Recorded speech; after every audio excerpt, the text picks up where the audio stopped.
자, 그러면 이제 문제 4번인데요. 문제 4번은 뭐 하는 거? 수정하는 문제입니다. 자, 9월 2일 매출처 주 한상 상사의 부도로 받을 어음 잔액 180만 원이 회수 불가능하게 되어 전액 대손 충당금과 상계하였으나 확인 결과 부도 시점에 받을 어음에 대한 대손 충당금 잔액이 70만 원이었던 것으로 확인되었다라고 되어 있죠. 자, 그러면 일단은 우리가 갖고 있는 게 뭐예요? 받을 어음을 갖고 있고 이 받을 어음이 부도가 발생하게 되면 뭐가 되는 거야? 회수를 못하게 되는 거니까 자산의 감소, 대변에 받을 어음으로 금액 얼마? 180만 원 이렇게 되는 거고요. 대손 충당금이 있다면 대손 충당금에서 먼저 갖고 오는데 이 문제는 전액 대손 충당과 상계 처리했죠. 그러니까 대손 충당금을 180만 원 이렇게 처리를 한 거야. 그런데 알고 보니까 대손 충당금 잔액이 얼마? 70만 원인 거거든요. 그러면 이건 180만 원이 아니라 얼마만? 70만 원만 대손 충당 처리하고 나머지는 대손 상각비로 금액을 얼마? 110만 원을 처리해 줘야 되겠죠. 자, 그러면 9월 1일 가서 한번 해볼게요. 자, 그러면 어디 일반 전표 입력 오셔가지고요. 날짜는 매달 며칠로 09월 02일 해주시고요. 그럼 여기 대손 충당 얼마 돼 있어요? 180만 돼 있죠. 근데 있는 게 얼마밖에 없다고 했으니까 70만 원밖에 없다고 했으니까 70만 원 바꿔주고요. 그 다음에 또 3번 차변에 F2번 눌러서 대손 삼각비를 하는데 대손 삼각비를 하는데 이것도 기타 대손 이런 것도 선택하지 마요. 자, 대손 삼각비 해주시고요. 금액 얼마? 110만 원 이렇게 넣어주시면 끝나는 문제예요. 되게 쉽게 끝났습니다. 자, 다음 문제 볼게요. 다음 문제 2번 9월 3일 제조부서 직원을 위하여 확정급여형 퇴직연금에 가입하고 보통예금에서 500만 원을 2차에 불입하였으나 확정기여형 퇴직연금을 납부하고 잘못되게 처리했다. 자, 요거 알아두셔야 되죠? 뭐 있어요? 확정급여형이 있고 그 다음에 확정기여형 있잖아요. 그죠? 확정급여형은 뭘로 처리하고 퇴직연금 운용자산으로 처리하고 확정기여형은 퇴직급여로 처리한다. 이거 무조건 알아줘야 되죠. 그죠? 그래서 회사는 뭘로? 확정급여형 퇴직연금 가입했으니까 퇴직연금 운용자산하고 금액 얼마? 500만 원이죠. 그래서 500만 원 해주시고요. 그 다음 보통예금에서 이체를 지급했으니까 대변에는 보통예금으로 금액 얼마? 500만 원. 이렇게 회계 처리해야 되는 게 맞는데 얘네들 뭘로 했다? 확정기여형 퇴직급여를 했거든요. 그럼 이 퇴직급여를 뭘로 바꿔주면 된다? 퇴직연금 운용자산 바꿔주면 되지. 되겠습니까? 그럼 9월 3일 갈게요. 어디 가서 여기 9월 03일 오셔가지고요. 요 퇴직급여 되어 있는 거 있죠.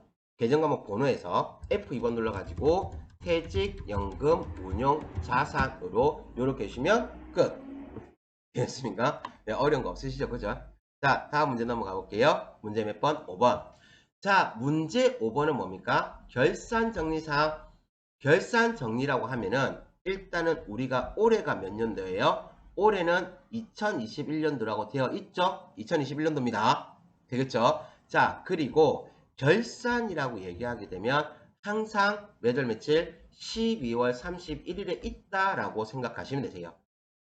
그리고 입력은요. 일반 점표에서 몇 월 며칠? 12월 31일자로 입력하시면 되고요. 그리고 결산 자료 입력을 하는 거, 자동 결산하는 건 결산 자료 입력해서 해주시면 되겠죠. 자, 1번입니다. 북일은행으로부터 차입한 장기 차입금 중 2천만 원이 상환기한이 1년 미만으로 도래하였다라고 돼 있죠. 자, 그러면 내가 가지고 있었던 장기 차입금이라는 뭐가요? 비유동 부채가 상환기간이 1년 미만이니까 뭘로? 유동 부채로 바뀌는 거거든요. 그래서 위치만 바꿔주는 거라고 얘기했죠. 그래서 장기 차입금이라는 부채는 어떻게 되고 감소한다. 그 차변에 부채의 감소, 장기 차입금으로 금액 얼마? 2천만 원 해주시고요. 그럼 이거 이름을 뭘로 바꿔준다? 유동성 장기부채라는 부채가 증가한 걸로 해서 금액 얼마? 2천만 원. 그래서 총 금액은 변동이 없는데 그냥 비유동부채에 있었던 걸 유동부채로 바꿔주는 것밖에 없어요.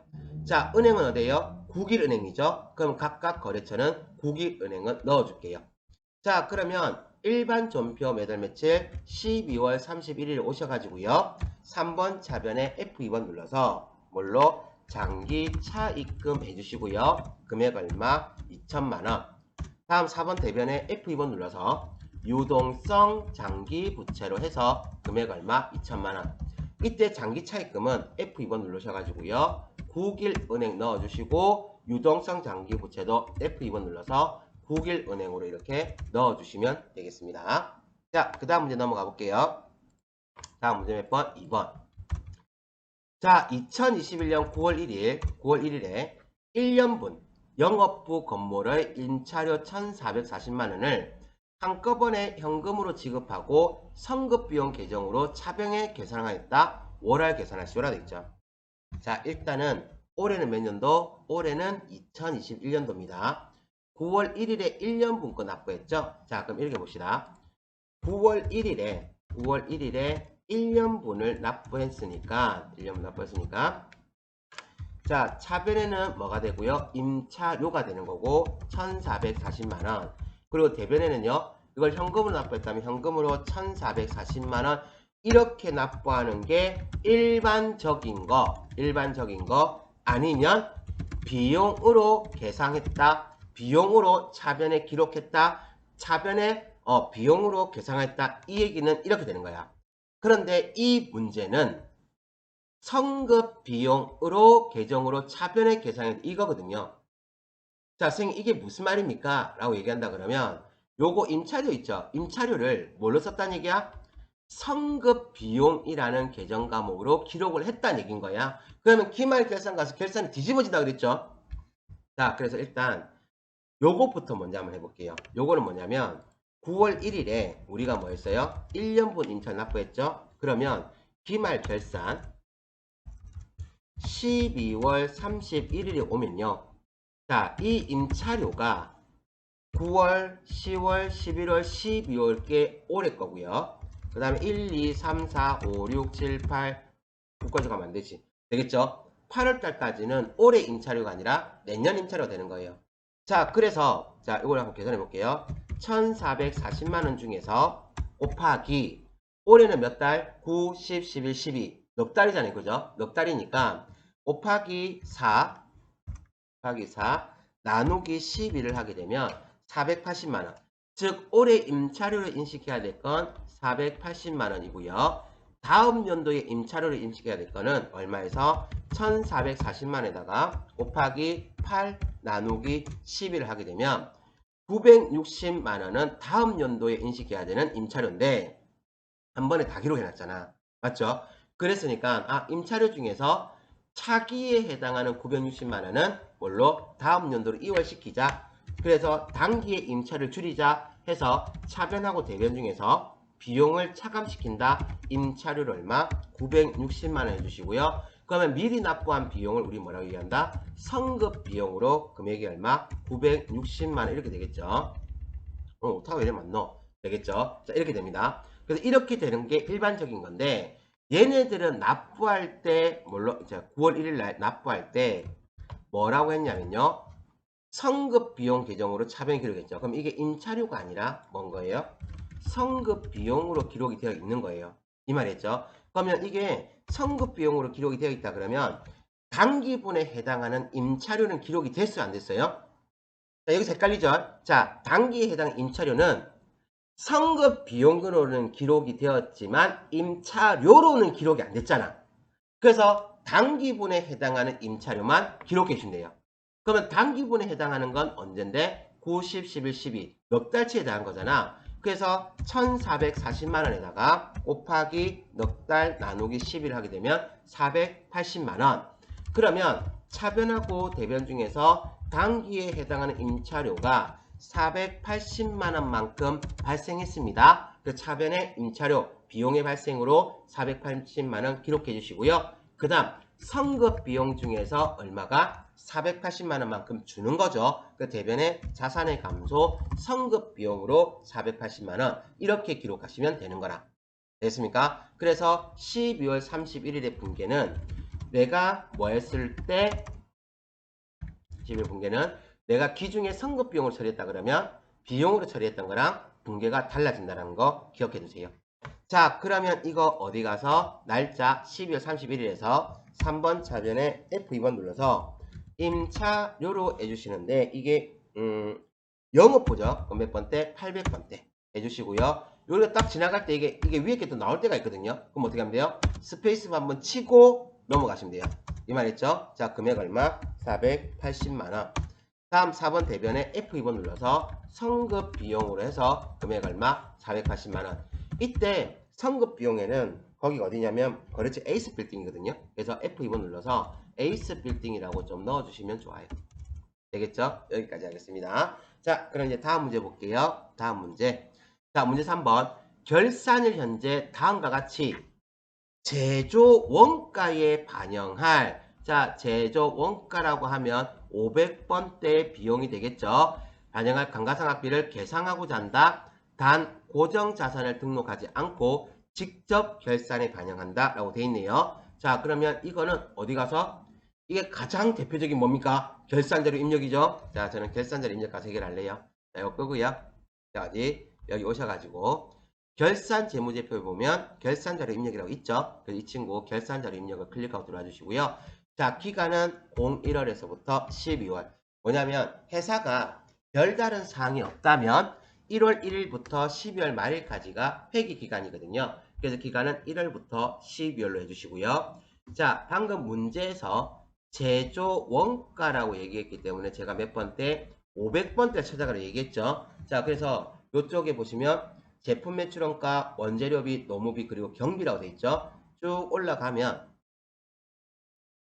자, 여기 일반 감가상각비 해서 몇 번대? 518번, 500번대 비용이 있어요. 자, 여기에다 입력을 해야 되는데 어디에다가 하면 안 된다? 조금 더 내려오다 보면 여기 판매비와 일반 관리비라고 되어 있는 거 있죠? 여기 내려가면 800번대 감가상각비가 있어. 여기에다 입력하시면 안 됩니다. 무슨 알겠죠? 자, 그러면 올라가셔가지고요. 어디요? 여기. 너무 많이 올라갔다. 여기 500번대에 있는, 주의하세요.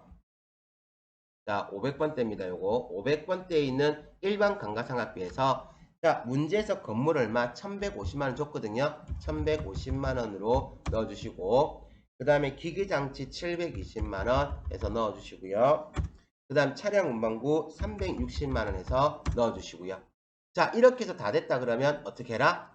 여기에 넣은 걸로 끝난 거 아니에요. 반드시 뭐까지? 전표 추가까지 해서 예 버튼 눌러주셔야 끝난 게 됩니다. 되겠죠? 그럼 요거 이제 꺼주시면 되겠죠? 자, 이렇게 해서 이제 이 문제도 끝났습니다. 자, 다음 문제 몇 번요? 문제 6번. 자, 다음 사항을 조회하여, 이건 뭡니까? 조회하는 문제죠? 자, 오랜만에 또 한번 정리 한번 해봅시다. 자, 제가요, 시작과 끝이 있다. 시작과 끝이 있다는 거는 뭐냐면, 1월에서 몇 월? 3월 중, 뭐 이런 식으로, 아니면 3월 현재, 이런 식으로. 3월 달에, 그러면 3월이라고 하면 3월 1일부터 3월 말까지 되는 거잖아요. 그죠? 그래서 시작과 끝이 있다면 어디로 가라? 일계표, 월계표를 가시면 거의 대부분 해결. 자, 시작은 없고 몇 월 말 현재 이 말이었습니까? 그러니까 시작은 아니고 몇 월 말 현재까지 해서 뭔가 잔액은 얼마냐 뭐 이런 식으로 해서 몇 월 말 현재에서 시작은 없고 그 다음에 뭐 끝만 있다면 어디 간다고요? 합계 잔액 시산표 그 다음 재무상태표나 그 다음 손익계산서를 가시면 얼추 여기 가야 되죠. 자, 그 다음 또 뭐 있어요? 정기와 비교한다면 반드시 어디 가라? 재무상태표나 손익계산서를 가시면 되세요. 이건 이제 자산부채자본이면 재무상태표를 가면 되고 비용수익이면 손익계산을 가면 되죠. 자, 그 다음 월별 비교. 자, 월별 비교. 1월에서 3월 중 몇 월달 제일 크냐 이런 식으로 나오면 어디 간다? 총계정 원장을 가시면 얼추 다 해결. 그 다음 거래처에 대해서 물어보면 어디 간다? 네, 거래처 원장. 거래처 원장 하는데 거래처에서 물어보는 건 하나를 더 생각해야 돼. 부가가치세나 아니면 부가라고 하죠. 그거 하기 좀 그렇고 세금계산서나 계산서 있죠. 해가지고 몇 장이냐 공급가액은 얼마냐 이렇게 물어본다 그러면 반드시 세금계산서 합계표로 가주시면 되겠죠. 되겠습니까? 무슨 말인지 알겠죠? 자, 그 다음에 우리가 부가가치세와 관련된 거래인데 뭐에 대해서 공급가액이다, 뭐 세기다 이런 걸 물어보잖아요. 그죠? 이러면 어디 가시면 돼요? 부가가치세 신고서로 가시면 거의 대부분 다 해결이 되죠. 자, 그 다음 매입이다, 매출이다, 그 다음 적격 증빙이 뭐다, 뭐 이런 식으로 구별하는 거 있죠. 이렇게 매입 매출과 관련돼서 굉장히 디테일하게 현금 영수증은 뭐냐 이런 식으로 물어본다 그러면 매입 매출장을 가시면 거의 대부분 다 해결이 되세요. 이 말이겠죠. 자, 그러면 일단 1번 문제 보겠습니다. 자, 6월 중 외상으로 제품을 판매한 거래 중 가장 큰 거래처와 그 금액은 얼마인가 라고 돼 있죠. 자, 그래서 제가 거래처와 관련된 거 나오면 일단 무조건 어디 가라고요? 거래처 원장이나 세금계산서를 가야 돼. 근데 세금계산서가 몇 매냐 이런 거 안 나와 있잖아요. 그죠? 그럼 어디 가면 돼? 거래처를 가면 돼. 그런데 중요해요. 6월 중에만 발생한 거기 때문에 조회를 뭘로 가야 돼? 6월 1일부터 6월 말 이렇게 가야 돼. 되겠습니까? 만약에 잔액을 물어봤다 그러면 6월달만 찍어도 되고 시작 깎아서 찍어도 상관없어요. 자, 그래서 이건 어디 간다? 거래처 원장. 장부 관리에 보면 여기 거래처 원장 있죠? 요 친구를 클릭하고 들어와서 6월달이니까 06월에서부터 엔터, 요것도 06월에서부터 엔터. 그래서 물결 표시가 되어 있다면, 물결 표시 되어 있다 그러면 앞에는 시작 날짜, 뒤는 끝 날짜예요. 자, 계정 과목은요. 여기 문제에서 뭘 물어봤냐면 뭘 물어봤지? 제품을 판매한이라고 돼 있죠. 우리 제품 판매하게 되면 뭘로 해결 처리합니까? 제품 매출로 하잖아. 그러면 계정 과목은 F2번 눌러서 제품 매출이라고 쓰면 되고 거래처를 비교해야 되니까 그냥 엔터를 치고 넘어가시면 돼요. 이 말이겠죠. 그러면 자, 주의하세요. 잔액 보시면 안 돼. 요거는 보시면 안 됩니다. 쌤 왜요? 잔액이라는 건 누적해가지고 얼마 더하고 빼고 해가지고 남아있는 걸 말하는 거거든요. 그러면 우리가 6월부터 6월 말까지를 계산했으니까 차변하고 대변급만 해가지고요. 6월 중 걸 물어봤으니까 요걸 비교를 해야 돼. 그러면 거기에 가장 큰 거래처는 누구냐라고 물어봤는데 거기 누구예요? 동원금속이 얼마입니까? 1148만원이죠. 그래서 거래처는 동원금속이 되고 그 다음 금액은 1148만원 요렇게 보시면 되겠네요. 무슨 알겠죠? 이렇게 됩니다. 자, 그 다음 이거 끄고요. 다음 문제 볼게요. 다음 몇 번? 2번. 자, 1기 예정신고기간의 매입세액이 불공제되는 세금계산서의 공급가액은 얼마인가라고 했죠. 자, 세액과 관련된 걸 물어봤다면 어디를 가시는 게 제일 좋다고요? 부가가치세 신고서. 자, 그러면 여기에서 부가가치 신고서는 여기 부가가치 나와있죠? 요거 클릭해 주시고요. 그럼 여기 부가가치세 신고서라 되어 있는 거 보이죠? 얘를 클릭하고 들어갑니다. 들어와서 자, 기간은 언제부터? 1기 예정이라고 했으니까 1월부터 3월 01월에서부터 03월 해주시고 엔터 정기신고 엔터 해주시면 되고요. 자, 그럼 여기에서 뭘로? 불공이라는 건 매입세액을 공제 못 받는다고 했죠. 일단 불공이라는 건 어디서 나온다? 세금계산 수치분의 모습만 나오죠. 여기 보시면 공제받지 못할 매입세액 얼마 나왔어요? 공급가액 10만원에 세액 얼마? 만원 돼 있죠. 그래서 문제에서 세금계산서의 공급가액을 물어봤다면 10만원이고요. 공제되지 않는 세액을 물어봤다면 만원이 정답이 돼요. 그러니까 지금 우리는 공급가액을 물어봤으니까 10만원 이렇게 되고요. 여기서 바로 확인하시면 돼요. 자, 선생님 이거 말고는 방법이 없나요? 다른 방법도 있어요. 어디 가냐면 회계관리에서 매입 매출장 있죠. 매입 매출장에서 자, 우리 기간은 언제부터? 01월에서부터 03월 내주고 예정이니까 그 다음에 불공이면 매입이잖아요. 그죠? 3번 매입에 유형을 매입세 공제 맡으니까 불공이잖아. 불공을 찍으면 요것만 나와. 그래서 공급 가액은 얼마가 되고 10만 원이 된다라고 볼 수 있겠죠. 네, 이렇게 됩니다. 그래서 정답은 10만 원 이렇게 되네요. 네, 이제 꺼주시고요. 그 다음 문제 넘어가 볼게요. 자, 3번. 1기 확정 부가가치세 신고 기간 중 과세표준과 납부세. 자, 과세표준, 납부세 이런 거 전부 다 어디 가시라고요?